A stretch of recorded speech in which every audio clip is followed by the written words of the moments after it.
Thanks again so much for joining us for part 2 of our summer camps roundtable. The first discussion was phenomenal. You guys brought some great ideas and discussions and additional topics that we hope to hit in this next meeting to light. So quick intros. My name is Katherine Geter. I'm the coordinator for rec sports and family programs at University of Houston.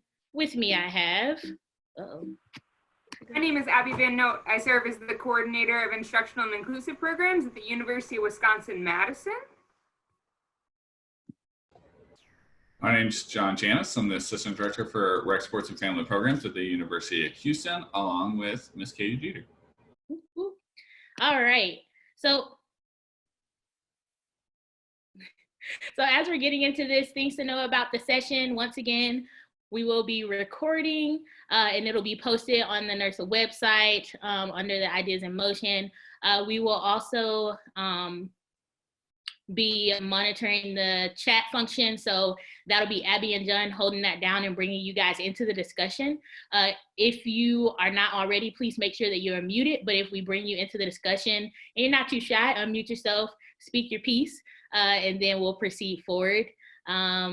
And then also other conversations that we want to encourage is starting up with the NIRSA discussion boards. If you're not already on there, go ahead and hop on there. People are giving out some great resources, tips for what they're doing with their summer camps, just amongst everything happening with COVID. Also, American Camp Association is a great spot to go. They have discussion boards, webinars, and additional resources that you can pull from. Today, me and Abby will actually share a few of them with you guys that you can look at if you're just needing information. So something a little bit different, we have a new feature that we figured out from Zoom. So if you hover over your picture, there's 3 little dots and you can click rename. It would be super helpful if you put your institution in there or your organization. That way, when you come up in the chat, we'll be able to have some context. Although I do appreciate all the hellos from all of our friends here in the chat. But the renaming feature will be super helpful. All right, sweet deal. So go ahead, take a minute, do that, you guys. As you do that, let's talk through some guidelines for participating. So as always, make sure we're being respectful to one another. We're all at different points in our planning stages and just the information that we're receiving at our institutions or with our organizations for how we want to move. So this is an open space, no judgment-free zone space. So we do want you guys to add to the discussion and be respectful of each other's views. Any discussion, we just want to make sure we're focused around camps and what we're doing within our organizations. We will do a wellness check just like we did at the end of the last meeting, just to see how everyone's doing and hopefully catch up with some old/new friends. But otherwise, we want to make sure we have a productive conversation. So what you can look forward to in this discussion, we're going to talk in 2 different sides of it. The first 30 minutes we kind of want to spend on talking through these topics under the lens of COVID and how we're adjusting and adapting our programs to address these topics. And then on the second hand, we had some requests last time to just talk about camp in general. Like, once COVID is a sudden dream in the past or nightmare in the past, however you see this opportunity, we want to be able to talk about camps in general. So the things that we'll hit on are just camp structure and programming, camp marketing, virtual camp options, and then emergency planning for camp. So jumping into that with our COVID adjustments, I'm going to go ahead and let John take it away for our poll that we want to do with you all. Yeah, there's going to be a poll that's going to be popping up. We really just want to know if you're planning to still move forward with your camp, if you're going to reduce or modify, maybe you're starting to explore virtual camp options or going to move forward with that, or you've decided to completely move forward with canceling camp for 2020. We know it's been fluid. We wanted to see where we're at from last week to this week. If you weren't aware, we did the poll last week. Our results should pop up here in a few minutes, but last week, 70% of us said that we were moving forward. 29% of us had reduced it. 15% people were already exploring virtual options, and only actually 7% of us had already canceled their camp. So this should be popping up soon. I want to see you guys' faces. Hey, there you go. So Oh, maybe we need more time. how many people did it? Wow. 18. My God.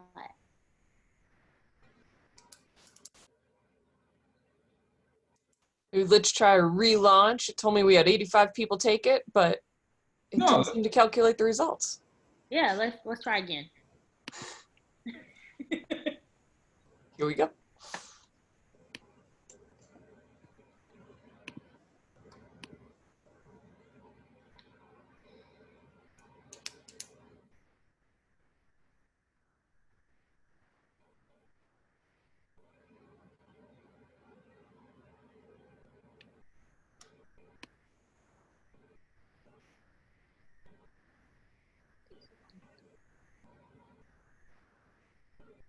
all right. Hopefully everyone retook that real quick so Zoom can calculate our correct, hopefully, poll numbers. Yeah, a little bit. We seem to be in a bit of a Zoom glitch. We apologize for that. How many people did it say completed it, Aaron? 75 this time. All right, well, Yeah. I'm cool with that. Well, Zoom is our friend today, I guess. If Aaron can get us the results during, we'll continue. But we also got a request, but since last week, about creating a living, breathing document about our camp status. So I'm going to throw the chat to our Google Sheet, the link to the Google Sheet in the chat.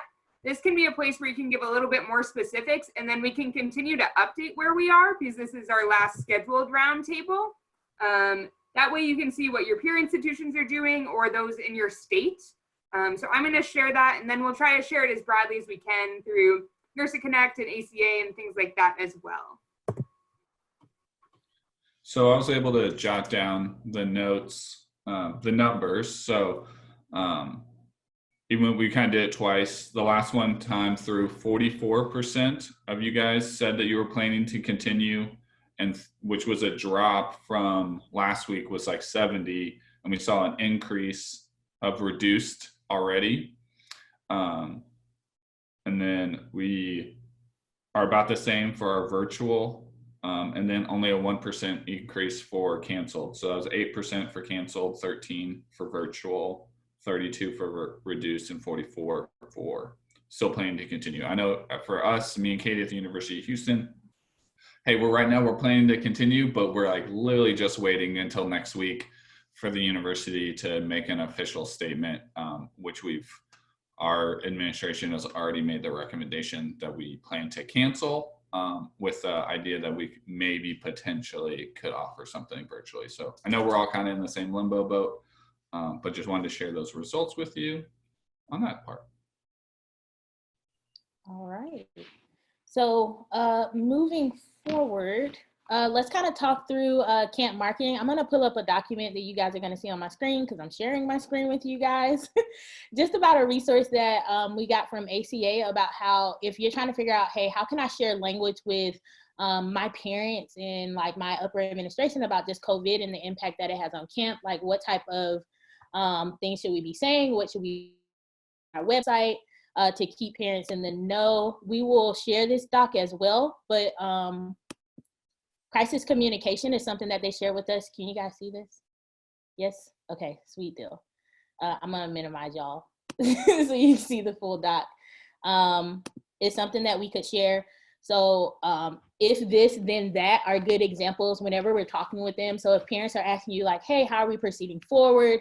Well, if this happens, then here's how we're gonna follow up. So if a camper shows symptoms of COVID-19 while in our care, we will move the camper into quarantine and appropriately supervise.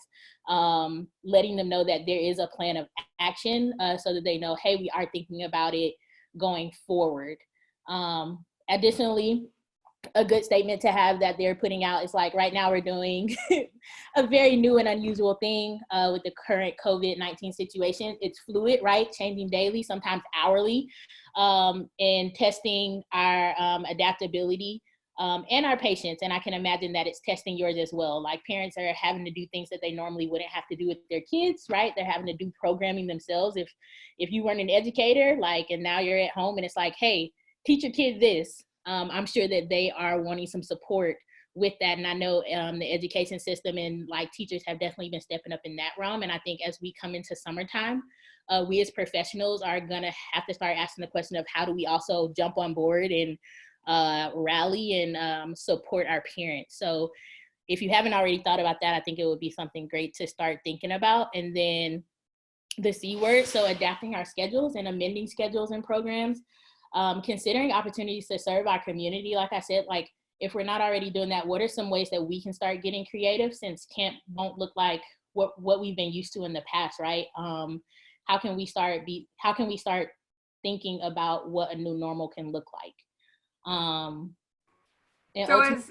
as one who just penned their cancellation email and sent it out to parents yesterday, this was super helpful. We got this from ACA Wisconsin, but it really helped me kind of reframe how to put a positive spin on cancellations. And a lot of our parents have had very, very positive responses to being so open as well as truthful and forthcoming. So don't be afraid to give your parents some information and be vulnerable if you are sending communication. We talked about how hard of a decision it was and how we weren't looking forward to it, and parents really appreciated that. So don't be afraid to use some personality if you are going to maybe communicate some vulnerable feelings to your camp families. Yes, totally agree. I'm curious, has anyone had to already start making those calls like Abby or making those emails? I can't see the chat, but I'll. Ohio State just sent out their June cancellations. So they are gonna running. Yes, Anne-Marie, we are gonna share it out. Zoom doesn't allow us to share or get emails. So please make sure you hit that Google form if you want these additional resources. Looks like people are getting ready to cancel for June. A lot of people Okay. All right. are taking it month by month. Yeah. Makes sense. All right. The next part of this is what we do not do, right? Because like Abby said, like some of us are going to be in vulnerable states. We have our own opinions about certain things, right? But we want to make sure that we're thinking with the program in mind and looking through a larger, more broader scope and lens as we're talking to our parents. So like, make sure we're not speculating, right? Try not to assign blame or cause. So like, yeah, you might be super bummed if your camp got like canceled, but try not to be like, well, it's so-and-so who made the final decision, right? It's really easy to want to do that and not have to be that person that takes accountability, but realize it's like a full team. Making sweeping generalizations, try not to make any promises because we can't promise anything, right? We already know COVID is a very fluid situation. So to promise that, hey, we canceled June, but we promise that we'll be back in full effect in July, like, don't paint yourself in that corner. And then talking about feelings beyond empathy statements. So like, hey, I hate this, like you can empathize with your parents because they're probably in a certain headspace themselves, and you'll be surprised how open they are to the situations. Same with if you're having to have these conversations, not only with parents, but with staff. Maybe you had already started staffing and now you're having to go back and let them know like, hey, we're actually going to have to pause on our hiring process. Being able to talk with them and empathize to how they're feeling when they do respond back to that news, I think is very good. And then, yep, try not to project insecurities too much. What was helpful for us is our institution had sent out formal language about canceling some non-credit activities, and we attached that to our email. We deflected blame a little bit, but we took the university decision, and that made it a lot easier to swallow, especially because that decision was communicated to all faculty and staff. So some of our parents already knew that something was going to come. Yeah. All right. And then ultimately, right, back to customer service 101. Like, when in doubt, always go back to foundational pieces, right? We want to affirm and just say, like, hey, here's where we are. We want to be sincere in our approach, but we also want to be informative. Like, let's not talk around the point. Be very specific, be very direct, inform them, be sincere. So appeal to the empathy of it and let them know, like, you understand this is a tough situation, and then move forward from there with the information that you do have. So once again, this is a resource that we will share out with you all for you all to be able to see it. If you have any additional things or tips and tricks that you're also using to communicate with your parent, if anyone wants to share, floor is open.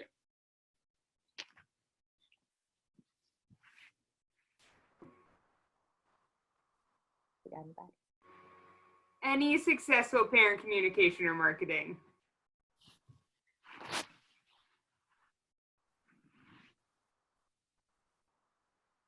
Only 8% of us have had to pen the email, so maybe we haven't. Or for those of you who haven't canceled, have you been communicating with your families? What has that communication and marketing looked like? Yeah. Can I chime in real quick? Yes. Who is this? All right. Hello, everyone. I'm Dominique from YSU.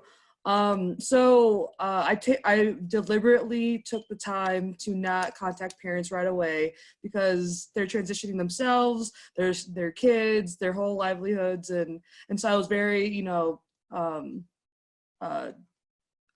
specific on when I communicated with them, and I communicated with them today. So basically the message was like straightforward, like you're saying, at this time, we don't know, it's undetermined. We're following the governor of Ohio and the Ohio Health Department and the CDC, and we'll let you know as soon as we know, kind of thing. Oh, and by the way, we're offering virtual camps. And if you're interested in virtual camps, then, just reply to this specific email and I'll add you to my list. Basically what I said to them was, we'll have the virtual camps on Tuesday next week, and then they'll get an invite by Monday next week. And so it was kind of twofer for me, because again, to minimize communication since everyone is kind of going through it right now. Like that's our message of we don't know yet. And then here is our alternative right now. We're also using our virtual camps as like a marketing tool for our summer camps. If we do, you go ahead and actually run it, keeping in mind obviously limitations, but we use it as a marketing tool to show them that we're still thinking of them and we're still offering relatively similar things of what we would in our summer camps, just obviously online. Nice. Amanda from Utah State, you said that you email every 2 weeks to the parents with updates. Is that something that is COVID-19 specific, or were you already communicating with that frequency? I usually try to do that every time anyways, whether it's COVID related or not. This is only the second year we've offered the camp at the university. And this year we've opened it up to community. So it's just trying to keep that communication for both Utah State employees that have their kids in it that are receiving the weekly or daily emails from the university as far as where it stands, but also trying to keep the community informed as well with it. Awesome. It seems like from the chat, a lot of people have updated their website and their social medias with a hang tight message. We're still figuring it out, trying to be as proactive as possible. And I think that's awesome. And then some people are in the process of penning those emails. All right. So as you're playing those emails, and we already had a few of you allude to it and we got into chatting about this, but let's go ahead and dive into virtual camp options. If you are doing that, what are some of the things that you consider going into it? Like, did you have to budget it out? I know like some of us are going to use it as marketing tools, but even just the platform and the structure and how you're offering it. If you're doing that, would you be open to sharing with the group how you're approaching it, things you took into consideration? I'm trying to find it in the chat. Some of you are definitely doing virtual camp, so we would love to hear from you. I'll chime in again since I had recently talked about it, but how I operate normally in terms of brainstorming is end goal and then working backwards. And so the end goal was offering something to parents and families. But then when I thought about that, I was like, oh, families, this is not just for kids, this would be something for families. And so when we planned any of our activities, it was geared towards the fact that everyone in the family can do it and not just the camper. But then we took time to think, okay, like we want activities to be age appropriate. Yeah. So how do we do that? And so what we ended up doing, when I say we, it's me and my staff, was we ended up breaking down 5 different topics. It's adventure, arts and crafts, physical education, STEAM, and reading and writing.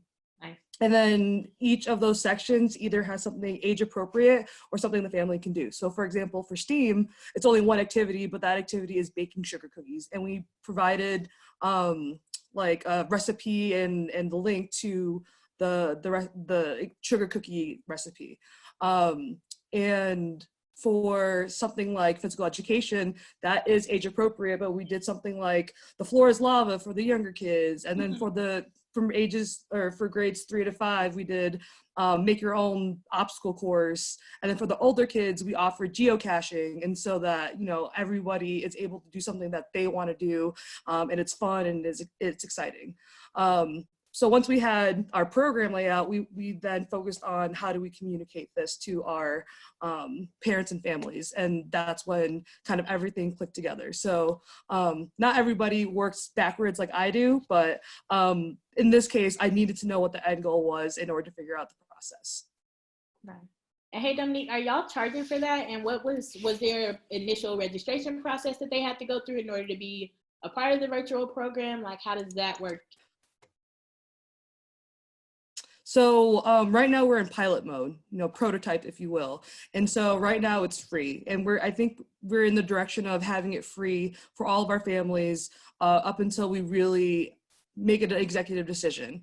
The gauging interest thing, I kind of followed the gentleman, I forgot what institution you're from, I'm sorry, but the gentleman who proposed it last time of him using a form to gauge interest. But really it's, what I ended up doing was send yes to this certain email, and I'll collect it and make a list, and then you'll hear from me by Monday. After each response, I always say, like, thank you for your response. You'll hear back on this date. But yeah, we wanted to keep it free because right now a lot of financial difficulties are upon a lot of families, but also we don't know how well it's going to run. We're basically allowing next week to be our trial period to work out any kinks and see how different we can offer it for the next week. But yeah, after pilot week 1, we'll really have a sense of the direction that we want to take. Very cool. Thank you. So it looks like, in summary, the chat is blowing up, which is awesome. But people are using the springtime as a pilot for virtual programs. Mostly everything is free. Delivery methods are varying, but making sure we're keeping our kids safe with password protected, making sure we're really locking those things down. Marissa from Cal Poly has some really cool things. Do you want to talk about what you're doing, as well as Zoom breakout rooms, because those are super useful? Yes. Yeah, so we haven't fully got approved to do our virtual camp, but we're moving forward as if we are, just so we have it planned out and everything. We plan on having our camp all together at once in the main Zoom chat like we are now, and doing our opening camp circle with our camp songs, going over our full value contract, all of that, and what activity we'll be doing through the day. And then after our opening camp circle, we're gonna break our campers out into breakout rooms based on their age and grade, just as if we would with our regular camp, how they'd be in different groups. And in each of those breakout rooms will be one staff member facilitating the activity, whether it's recreation, crafts, performing arts, or STEM. Those are our 4 main ones that we're planning on doing. And once we get them broken out, they'll do their thing. After we're planning on doing 2 90-minute activities. And once they finish their activity, throughout the 90 minutes, that's when opening camp circle, their activity, and closing camp circle is gonna happen. So they'll do their activity. I'm planning about 50 minutes for that, back to the main chat, and we'll do our closing camp circle, review everything, go over what they liked most, what they didn't like, what was challenging, do a couple camp songs, and then we'll do about an hour and a half break where parents can feed their kids, and then they'll come back onto Zoom for the next 90-minute activity. Wow, that's really cool. Are y'all teaming up with any additional like areas, like maybe fitness or outdoor adventures, if you have like that type of programming? So one of the things we're trying to do, I myself volunteer at a therapeutic horseback riding center, and once this travel ban, like restriction stay at home's lifted, I plan on going out to the ranch and actually having interactive live with the horses. If we can do a little hunt in the gym, because we're run through a recreation center, of course, and so we're thinking hiding things around the gym right now while it's closed, and then we'll have like 1 or 2 staff members on varying floors of the gym walking with the device, having the campers direct them to find everything. Just something to keep the kids interactive and make them feel involved. And it's not just sitting on the computer. Yeah, very cool. There was some comments in the chat about pushback from families because some kiddos are doing their school online. I think something that's super important to note is not every state has gone to online school, nor has every school district. So some of our children don't have academic requirements right now, so they don't have a lot of enrichment or programming. So I think it's definitely different based on where you are, as well as access, right? I come from a rural state. A lot of my college students don't have good internet access, so virtual programming isn't super inclusive for us, but it may be for some, especially if that technology is working for you all. I also put in the chat, when we sent out our cancellation email, we also had like 30 or so resources for families that were free and virtual and online. And I've also added that to our out of office. So there's some good at-home activities if you want to steal them and provide them to your camp families. And then which platform was that she was using for the breakouts? It was Zoom? Nice. Anyone else with some cool ideas, maybe structures that they're doing or additional implementations that they're bringing into the fold with their virtual camp options? I know the first guy that spoke in roundtable, I'm not sure if he's here today. I hope he is. He kind of talked that he was using Google Classroom. So this is Rochelle from Western, and we haven't, I met with our OCE, which they're actually here today, so it's super cool that, because we always partner with OCE to run our camps for academic stuff in the morning and then recreation in the afternoon. And we had been talking a little bit about maybe some sort of like camp subscription box. So we were almost like a date box or something like that, but because we might be allowed back in our building in June, just the staff, and then we probably won't be opening up for a while. But does anybody have any thoughts or ideas about that type of stuff? Like figuring out, we need to like see if that's something they would potentially be interested in, but also, you know, provide crafts and supplies, because again, it's that equity aspect of people not necessarily having the means to go out and purchase supplies for crafts and things like that. Rochelle, we're kind of playing with that idea. Our union art educators actually floated it because we partner with them during the summer, and they also can't do any programming this summer, so they're looking for creative ways to program. So we're starting initial conversations about what does a send home box look like that we can provide to camp families, that either is a subscription or maybe something that's super low cost, like some logoed coloring pages that we can send to all of our parents and families who had already registered, and then engage with them on social media and through different kind of other ways. But we haven't fully thought out what that may look like. Yeah, same at University of Houston. We talked about what it would look like, since we know most of our participants are in our area already, faculty, staff, and we already have our supplies, at least what was going to carry us for this summer. So we thought about what would it look like to do like curbside pickups, where maybe a parent just comes and we already have it packaged for them. And if they want a mail option, then being able to, I'm not sure what that subscription will look like, but I do love that idea of a subscription. So that way, if they want a mail option, so they don't even have to leave their home, maybe just mail a package based on which weeks or however we structure it that they're involved. 100% there may be liability with sending things home. Great point, Marissa. We are working with risk management on their thoughts about that. Yeah, I would definitely, I mean, I'm sure there's businesses obviously are still having to operate and do shipping. Amazon, I guess, obviously is the biggest one, but I think the same PPE that we use, if you're like crafting it and having a statement of how you're going to handle the material before it gets in, you're going to just like, this is how we're going to handle it. We're going to disinfect all the material before it goes into the box. We're going to be wearing PPE for each individual box that you're putting together. Again, that just kind of goes into the fact of like, if you're able to actually be inside your facility or not, I think it's going to be the biggest issue. For sure. I'm going to chime in real quick too, because I definitely hear you about resources and equity and stuff like that. I myself like grew up in a very like low socioeconomic income, and I was very jealous that all my other friends got to go to camps and I didn't. But I kept that in mind when I was programming. So, for example,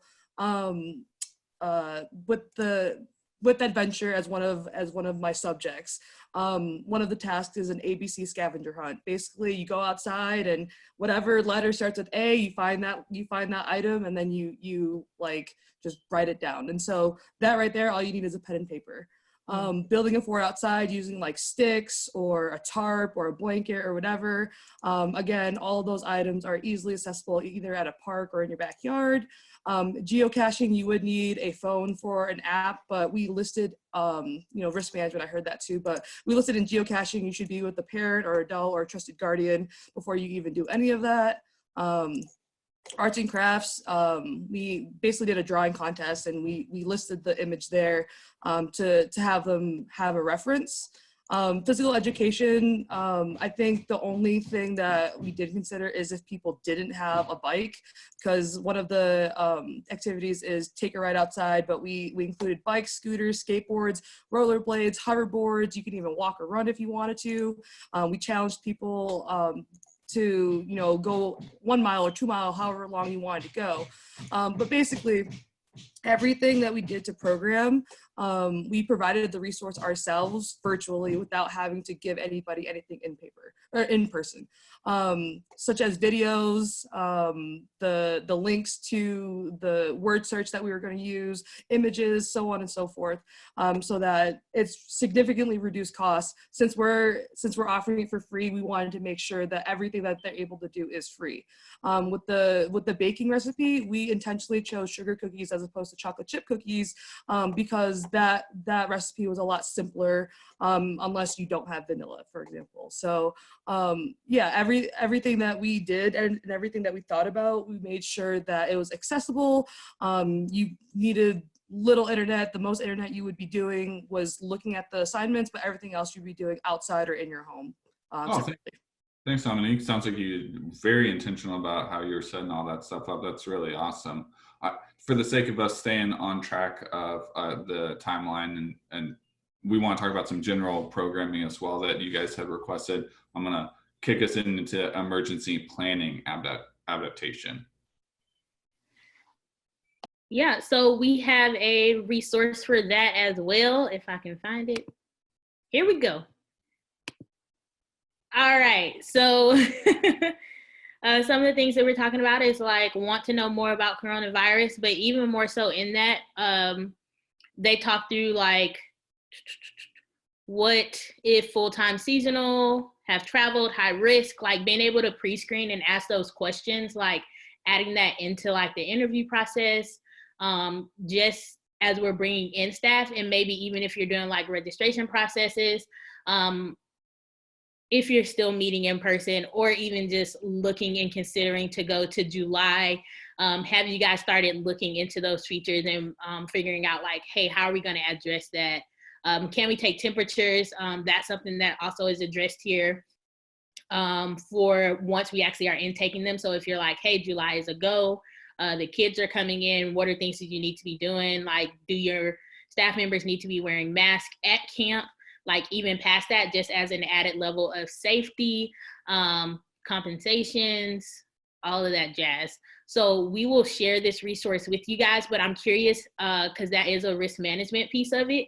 Have you guys already started implementing maybe some policies, procedures, and things that you're going to do if you are to come back, for those of you that reduced until July?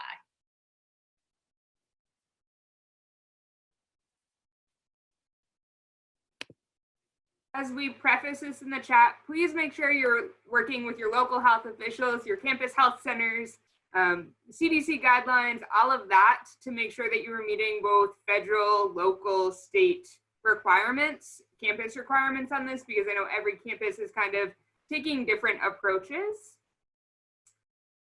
Something that we worked on before we decided to cancel was updating our communicable disease plan.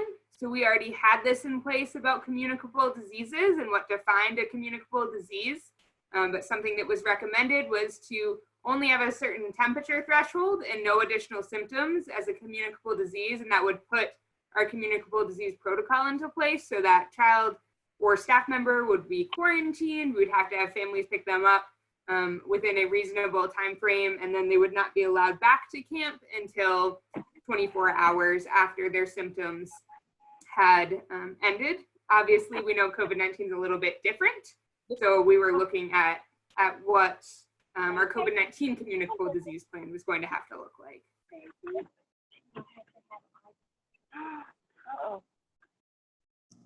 So I had a question, and this came up in another discussion group that I belong to as well here. And all these different precautions and such we're taking, you know, cleaning, masks, such like that. Has anybody, you know, kind of going back off your question there, Abby, anybody thought about those items, as those items are very hard to get right now if you don't have them before, as well as we're talking about staffing. You know, if somebody's taking temperatures, you got to have a staff person there. If somebody's monitoring bathrooms, you got to have a staff person there. So has anybody kind of thought through those staffing concerns? So Devin, was I hearing two parts to your question? One is our PPE and our ability to get that, right? And then secondly, the staffing.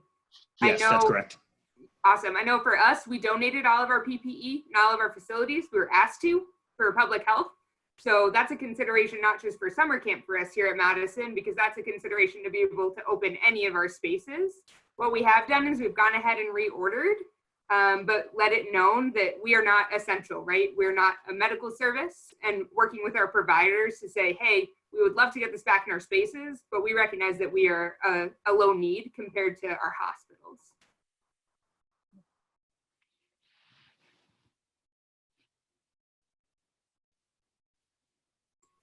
It looks as though people, Kenton from Jacksonville State, extending shifts to allow for additional cleaning, and trying to rotate items so nothing gets used multiple days.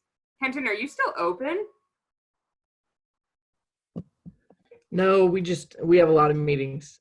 So we're just planning for, we're sort of in the space that if we get told we can go back, we want to go back as soon as possible. So we're writing all of these policies so that the day we are ready to go back, we have already changed to meet the demands. And camps is included in that.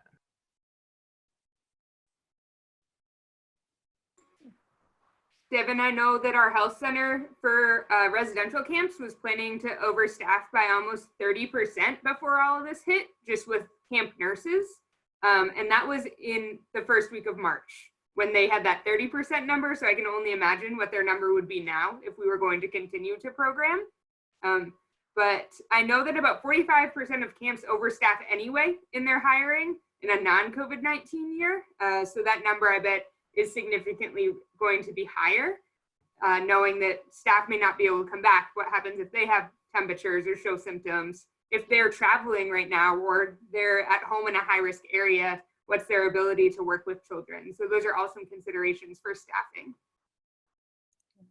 Absolutely. And definitely for this COVID of, you know, we're not just going to open back up and be, you know, back to our normal groups. We're going to have some sort of social distancing probably still in place with, you know, 50 or less maybe groups, and that definitely has a big deciding factor as well. The issue with the PPP, I actually have, so there's a couple of us in this chat from City of Northport, and I support our summer camps. I am assistant supervisor at an aquatic center, so we have lifeguards, and I can just tell you right now, I've been on the phone with Uline for days trying to get stuff, and they will not sell it to me across the board until, you know, we get a lift nationally saying, hey, you know, these hospitals have enough supply or such like that. So that is definitely a concern, as well as revving up to this with the COVID. We were cleaning, doing the Starbucks model, they call it, you know, every 30 minutes, spraying everything down, cleaning it and such like that.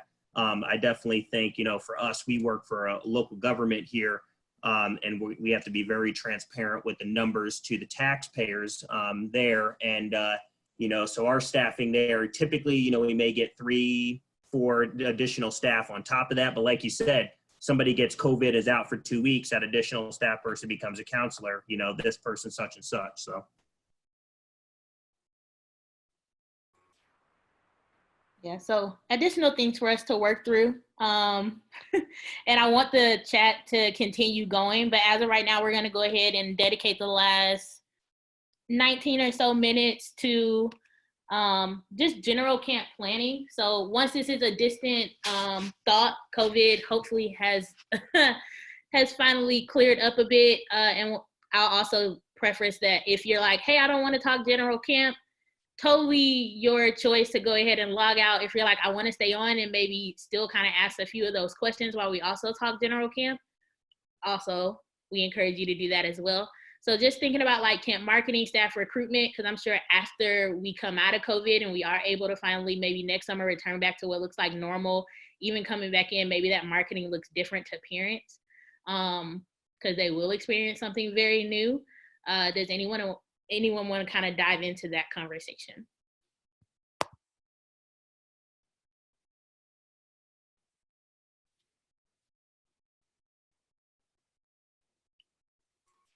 I can't see the chat, so you guys got to help me out. We're slowly chatting here. It looks like staff recruitment is something that people kind of want to talk about. How have folks been successful recruiting staff, COVID-19 and not, right? We're trying to shift past COVID-19. I know for us, word of mouth is huge. Getting our previous counselors, as well as working with other areas. So sport programs, competitive sports on your campuses, they don't normally have a lot of summer hours. So maybe doing some targeted recruitment to that group. If you have a good working relationship with them, that's something that's been very helpful for us to get some staff. Yeah, I would say something that was recommended when I went to ACA was reaching out to some of your organizations on campus. So whether it's sorority and fraternity life, like reaching out to them, because sometimes they have people still on campus, some of the student orgs, as well as some of your resident halls, and seeing if they have students that are staying through the summer and asking if they can just cross promote for you to get those students in during that time with some of the recommendations that I know we got. Anybody else got some more creative ones? Some more routine ones, if you aren't aware, Crystal and Rochelle kind of mentioned it, and I know me and Katie do it at UH, but hitting up future teachers of the world, right? Looking at your college of education or looking at specific majors. Maybe you're like, oh, I need some kind of dance instructor. I need some arts and crafts, like looking at art majors, looking at theater majors, really looking at the demographic that your campus provides. Every university kind of has their niche of student enrollment, and thinking like, what does my campus have and how can I utilize it to my best abilities when staffing? But then it's physically going, emailing those professors, emailing those administrative staff, getting out and actually going and trying to talk with them because they're getting bombarded with a bunch of other requests and things like that. So I think it's persistency when you talk about those things, and not just be like, well, I emailed them once. You really do have to be in that persistency mode if you're looking to get those cross-campus avenues. I would love to hear from Adam from Western Washington about your integration into practicum summer courses with the teaching program. That is super unique. If Adam figure out unmuting for a second. I'm still here. Yeah, so I work up at Western Washington University, manager for youth programs. That's super Northwest Washington, Bellingham, almost Canadian border for those of you that don't know. Same institution that Rochelle spoke from earlier. And I was lucky. I inherited a program where we have a model that our teaching candidate practicum course for summer integrates to do instruction for our academic camps in the morning. So their teacher candidates get supervised by our hired teachers, but they're additional staff for us during our summer camps.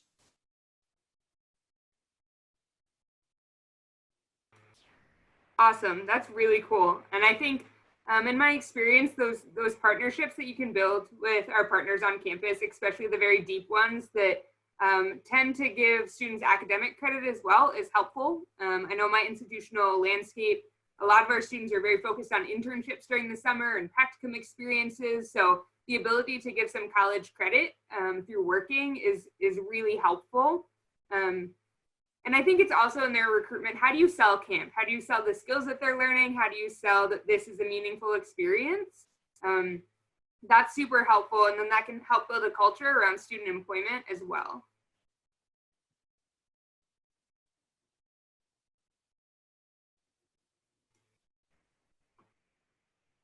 Yeah, reaching out to child development professors, that tends to be a theme. Sport club athletes, intercollegiate athletics. Shameless marketing to clubs, I like that. Nice. And then kind of switching gears, let's go even further into now we're recruiting for camp. If your camp is at 100% capacity every summer, give me your trick, please. I need it. But if you're not, like, what are some things you're doing to recruit for just your camp participants? Are you hitting up local schools?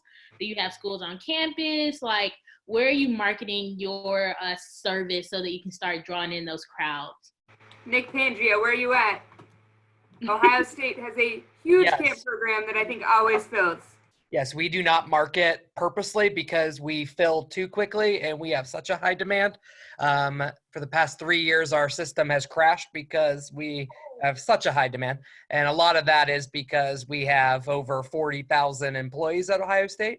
And that's kind of how we fill for us as well. So, and then we have, we live in Columbus, Ohio. There's really not a lot of camp offerings, if you will, for what we do and how we have camp in Columbus. So parents are always filling us up. And I think just the allure of Ohio State in Columbus, Ohio is very, it sells itself.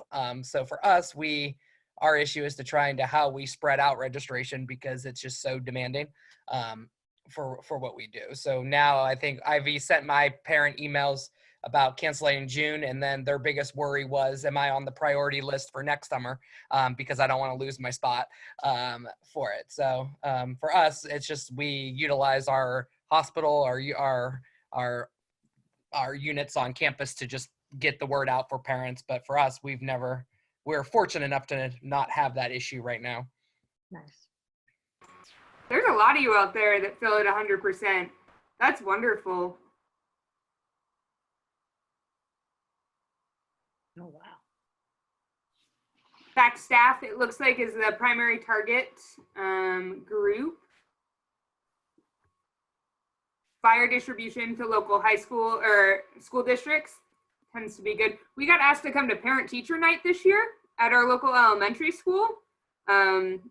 I didn't know there was tabling that occurred at parent teacher night. Definitely did not occur when I was a child, but that's been something that we were super excited about because they do all of theirs on one night. So all their parents come through in one night. We were super excited about that. Nice. Yeah, I know when I was at another institution, I used to hit up the PTOs of the local schools, and that was always a good time. So it looks like we do have some people who fill camp every year. Do you give any sort of discounts or priority to your returning families? This is Tom from the University of Miami. We have our mini Haynes camp. This would have been our 25th summer. And so we had a deadline date of returners and new siblings coming in February. And then after that, a month later in March, we have a UM affiliate, university affiliate faculty, staff, students, alumni Board of Trustees members. And then after that, we open it to the community in April. And so that's how that cycle goes on. So even though a sibling doesn't get a discount, if they're a new sibling, they're able to get the priority getting in as if they were a returner.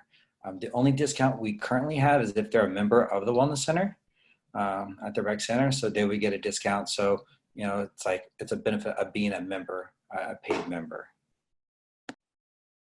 Very cool. Awesome. Okay. The chat is filling up with different recruitment models and price points. This is really good, especially for those who only use a single price point right now. So this is awesome to see. All right, so for the sake of time, you guys, we're gonna jump down to camp program offerings or activity updates. Continue blowing up the chat because we can always go back and look at that. Let's talk about some camp activities or things that you're given that are maybe outside of the scope of what we used to see as normal camp. Is anyone out there doing something real cool and interesting and unique?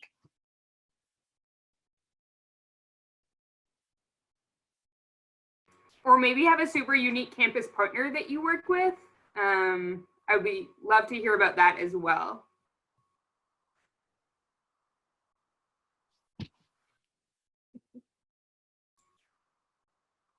I'll start while people are chatting. We have partnered with our student union because we are a non-arts and crafts in our facilities sort of youth program, but our union has a really cool art space, and our union also has a terrace that can be washed down in the summertime. So we've been able to use their spaces and their expertise to give that arts and crafts, but not have to deal with any paint on basketball courts, which we're super excited about. That's cool. Out at CSUN for Sunny Days Camp, we actually collaborate across campus with a couple academic programs. There's an elementary school one and a middle school one. And we pick up a handful of their camp, about 100. They do about 600 campers total, and we pick up about 100.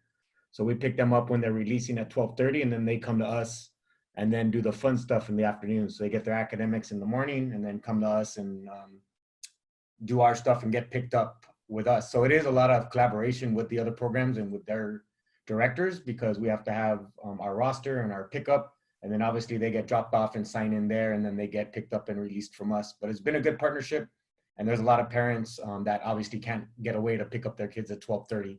So it's a good option for us to pick them up and keep them for the half of the day in the afternoon.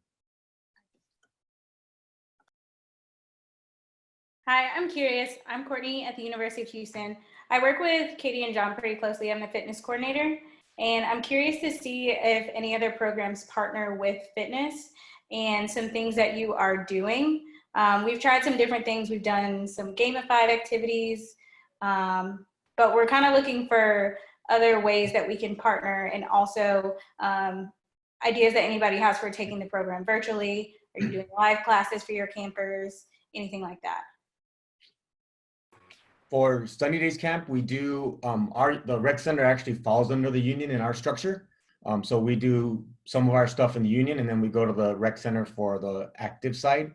And we do collaborate with the fitness instructors. So we have a move option, and our kids that do the move option are actually led by the fitness instructors. So our counselors take them, but the fitness instructors actually lead that activity. Same thing with the rock wall. It's the rock wall staff that lead the activity. And then the sports, for the last couple of years, we now have our intramural folks that are typically slower in the summer. We have them help with the sports option. It's a little easier for us because we're the same organization. But again, there is coordination because our counselors have to go take the kids to the other folks, and then those folks lead the activity for however long that time is structured for.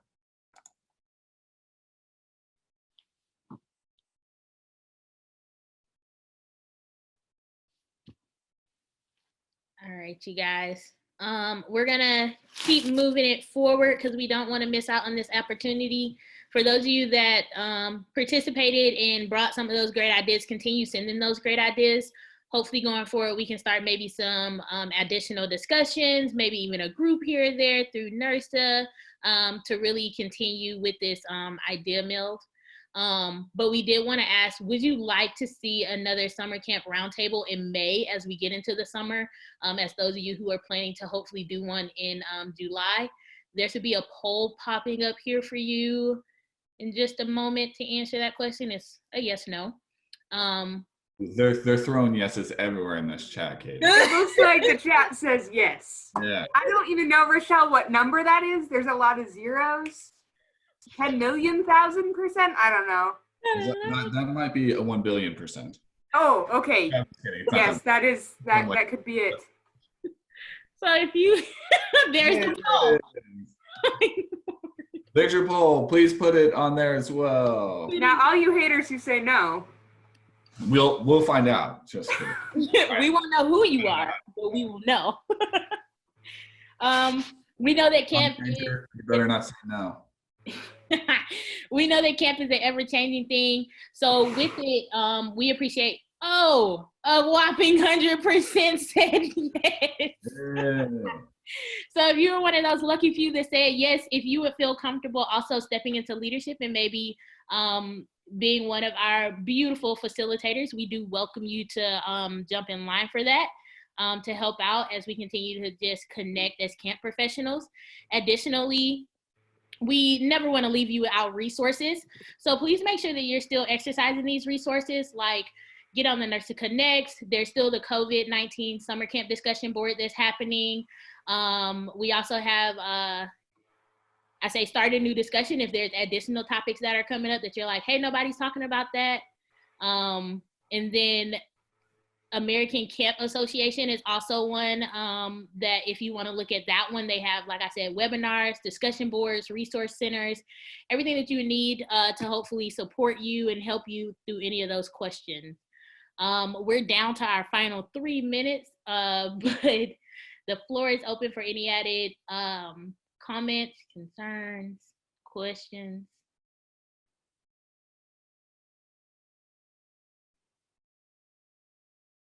So we will share all of these resources if we can through NIRSA Connect, as well as through those of you who filled out the Google form.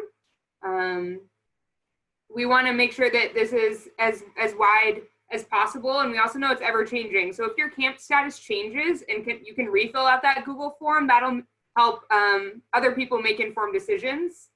So we hope that you'll be able to continue to engage in this process, even if we don't host another roundtable. Jake, I will put the link to the Google form in here as well, but we'll resend it out to everyone. Ooh, yes, Marissa from Cal Poly. That is a great suggestion. We can share some resources with you guys for that, for camper mental health during this time. ACA has a lot on that right now, and so does the American Nursing Association, I think. That's another one that they have some good info. I mean, we talked about posting this Google Doc and the just general discussion board too, correct? So if you miss out on it, feel free or share it with your colleagues, maybe who weren't able to attend to join, but appreciate it. Oh, shout out to Teresa. Way to redirect, Marissa. Can I ask, this is Ann McCarron from WPI. Yes. Can you hear me? Yes. Yes. Okay. Is there any way anybody wants to talk about in the chat somewhere again about virtual camps? I've been charged with putting together one and just trying to look at all my resources and what's out there. I saw that several of you are looking at doing a virtual camp. What methods are you using? And is there any way that we could get together as a group? Oh yeah, I would be down for that. I think we can definitely save the chat as well, so that we can put all those virtual camp ideas maybe into one space that's easier for folks to read. And we can post that to NIRSA Connect. And like Katie said, ACA has a lot of really great conversations about virtual camps right now. And you can be a member free for 1 year. So that's a really good resource as well. Okay, thank you. All right, well, I want to thank you all so much for being a part of this roundtable. We have reached our time limit. I hope y'all are holding up well. We didn't get to do our wellness check, but I hope everyone's holding up well. If you were one of the ones that needed a better chair in your house, I hope you found where that comfortable sitting area was. I definitely did. It's on my couch. But other than that, thank you guys so much and hope to see you soon.